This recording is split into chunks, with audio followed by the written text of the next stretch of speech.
విద్యార్థుల భవిష్యత్ టీచర్ల చేతుల్లో ఉంటుందని ఆదిలాబాద్ కలెక్టర్ రాజర్షా అన్నారు. విద్యార్థులను క్రమశిక్షణలో ఉంచి భవిష్యత్తులో రాణించేలా తీర్చిదిద్దాలని కలెక్టర్ రాజర్షా చెప్పారు. జిల్లా సైన్స్ ఫెయిర్లో కలెక్టర్ పాల్గొని మాట్లాడారు. సైన్స్తోనే జీవన మనుగడ ఆధారపడి ఉందన్నారు. కావున విద్యార్థులు సైన్స్తో దినదినాభివృద్ధి చెందాలన్నారు. విద్యార్థులలో ఉన్న నైపుణ్యాలను వెనక్కి తీసుకొని గుర్తించాలన్నారు.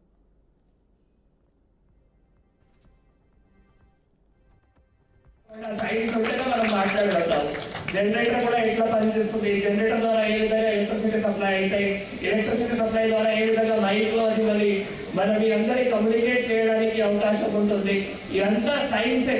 సో ఇప్పుడు అంతా వరల్డ్ మన చుట్టుపక్కల అంతా వరల్డ్ సైన్స్ తోనే రివాల్వ్ అవుతున్నాయి. కాబట్టి పిల్లల మధ్యలో ఎక్కువ సైంటిఫిక్ టెంపర్ ప్రతి ఒక్కరు కూడా బాధ్యత తీసుకొని రావాల్సిన అవకాశం ఉంటుంది. ముఖ్యంగా మన ఆదిలాబాద్ జిల్లాలో చాలా రూరల్ బ్యాక్గ్రౌండ్ నుంచి పిల్లలు ఉంటారు. వాళ్ళకి అక్కడ ఇంట్లో అంత సైంటిఫిక్ టెంపర్ గురించి కానీ డైలీ సైన్స్ లో ఏ విధంగా మనం ఇంటరాక్ట్ చేస్తున్నామో దాని గురించి అంతా తెలియదు.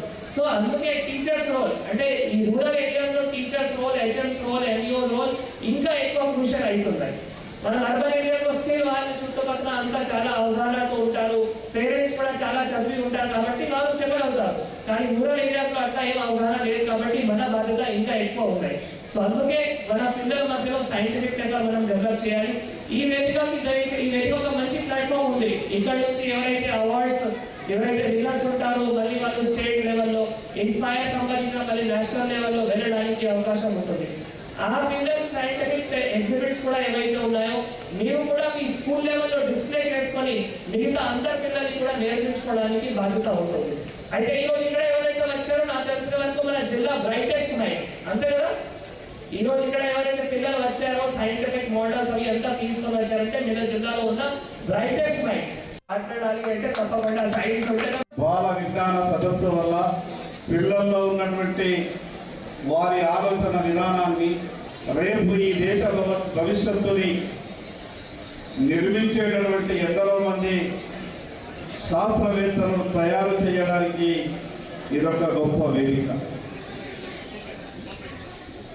పిల్లల్లో ఉన్నటువంటి నైపుణ్యతని, వారి ఆలోచన విధానాన్ని తల్లిదండ్రులు కేవలం ఒక ప్రాథమిక స్థాయిని మాత్రమే గుర్తించగలుగుతారు.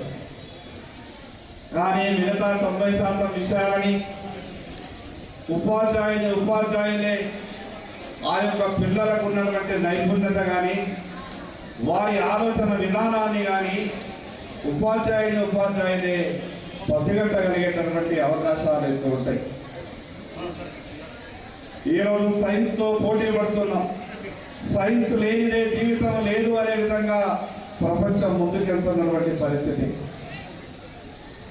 పిల్లలకు రకరకాల ఆలోచనలు వస్తాయి, కానీ అది మాకు సాధ్యమవుతుందా లేదా మాకు ఉన్నటువంటి ఆలోచనని ఏ వేదిక మీద మేము చెప్పుకోవాలి, ఏ వేదిక మాకు ఆ రకమైనటువంటి ఆలోచనకు అనుకూలమైనటువంటి సహకారం అందిస్తారు అనే